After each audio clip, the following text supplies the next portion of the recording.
Students, मैं आप लोगों को आज इम्पेरेटिव सेंटेंसेस सिखाने जा रही हूँ।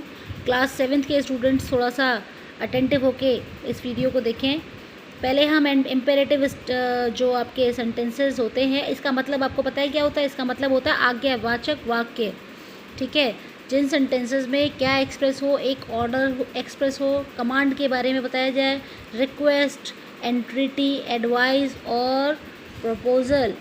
तो ठीक है, जिन सेंटेंसेस में हमें इन सारे ऑर्डर्स के बारे में, इन सारे कमांड्स के, ये सब चीज़ें हमें पता चले कि कोई हमें रिक्वेस्ट कर रहा है, कोई हमें ऑर्डर दे रहा है, कमांड दे रहा है, उनको हम इम्पेरेटिव सेंटेंस कहते हैं। इनकी स्टार्टिंग भी कैपिटल लेटर से होती है और एंडिंग फुल स्टॉप पर होती है।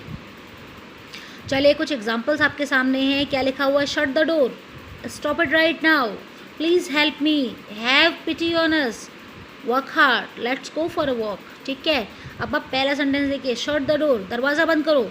और इन सेंटेंसेस की एक बहुत ख़ास पहचान ये होती है कि इनमें से सब्जेक्ट मिसिंग होता है। देखो, कहीं सब्जेक्ट है, इसमें नहीं है, तो लेकिन ये अंडरस्टूड होता है कि सब्जेक्ट यू, यानी कि हम सेकेंड पर्सन से बात कर रहे हैं। ठीक है, यू इसमें सब्जेक्ट होता है, लेकिन वो एक्चुअली हिडन होता है ना। हम किसी से कह रहे हैं, इसको समझने की कोशिश करिए। शट द डोर यानी हमने किसी को बोला दरवाज़ा बंद करो। ठीक, तो ये क्या है? ये एक कमांड है, एक ऑर्डर है। ठीक है, कमांड किया है हमने, किसी को इंस्ट्रक्ट किया है, स्टॉप इट राइट नाउ, इसको अभी बंद करो। ये क्या है? ये एक ऑर्डर है। ठीक है, इसका जो टाइप है वो बता रही हूँ मैं, प्लीज़ हेल्प मी। तो जब हमारी टोन भी हमारी चेंज हो जाती है, हमारा बिहेवियर भी चेंज हो जाता है according to the sentence. Please मेरी हेल्प करिए, क्या है? रिक्वेस्ट है। हैव पिटी ऑन अस, हम पर दया करिए। ठीक है, किसी से हम रिक्वेस्ट कर रहे हैं या किसी से हम दया की भीख मांग रहे हैं, तो एंट्रीटी हो गया, इसको हम कहेंगे वर्क हार्ड, मेहनत करो। ये क्या है? ये एक एडवाइस है। ठीक है, let's go for a walk, चलो वॉक के लिए चलते हैं, ये एक प्रपोजल है। यानी कि एक फ्रेंड ने दूसरे फ्रेंड को, एक व्यक्ति ने दूसरे व्यक्ति को प्रपोज किया है, सजेस्ट किया है कि चलो भाई घूमने चलते। इन सारे ही सेंटेंसेस में कहीं ना कहीं सब्जेक्ट आप देख सकते हैं मिसिंग है।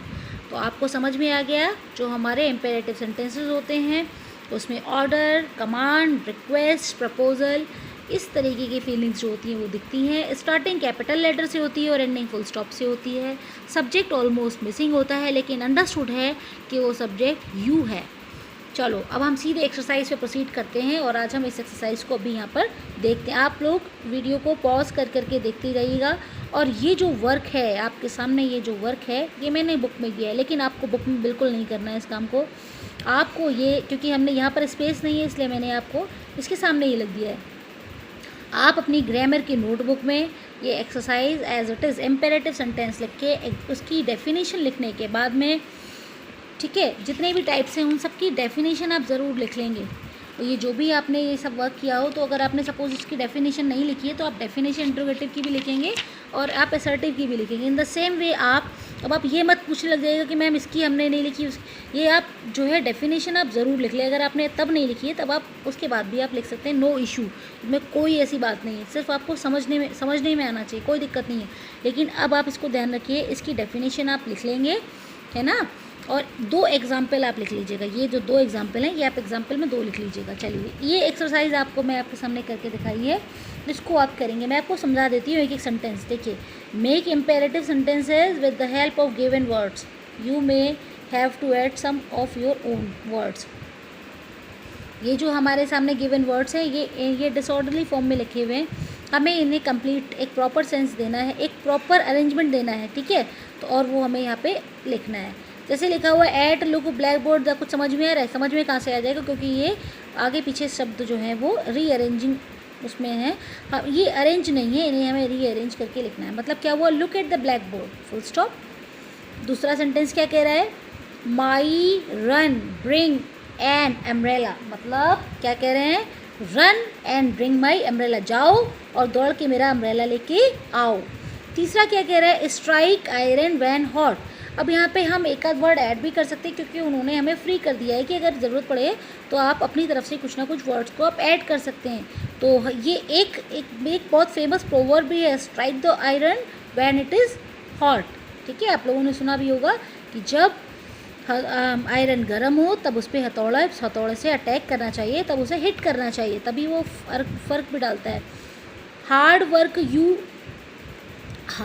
यू लेस्ट फेल शुड, तो वो बता रहे हैं कि work hard lest you shall fail.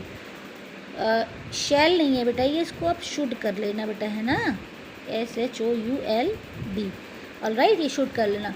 इसका मतलब क्या है कि मेहनत करो। लेस्ट का मतलब हो तो कहीं ऐसा नहीं हो कि तुम फेल हो जाओ, लेस्ट यू शुड फेल।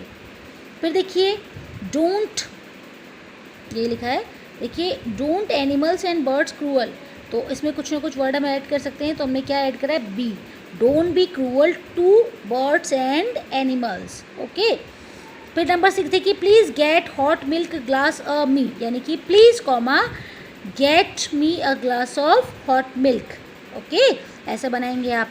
अगला देखिए, tell him make a noise stop, यानी कि tell him to stop making a noise, उसको बोलो कि वो शोर मचाना बंद करे। अभी हमने मेक को मेक कर दिया क्योंकि ये कंटिन्यूएशन में है, इसलिए लगातार से होने वाली चीज़ है।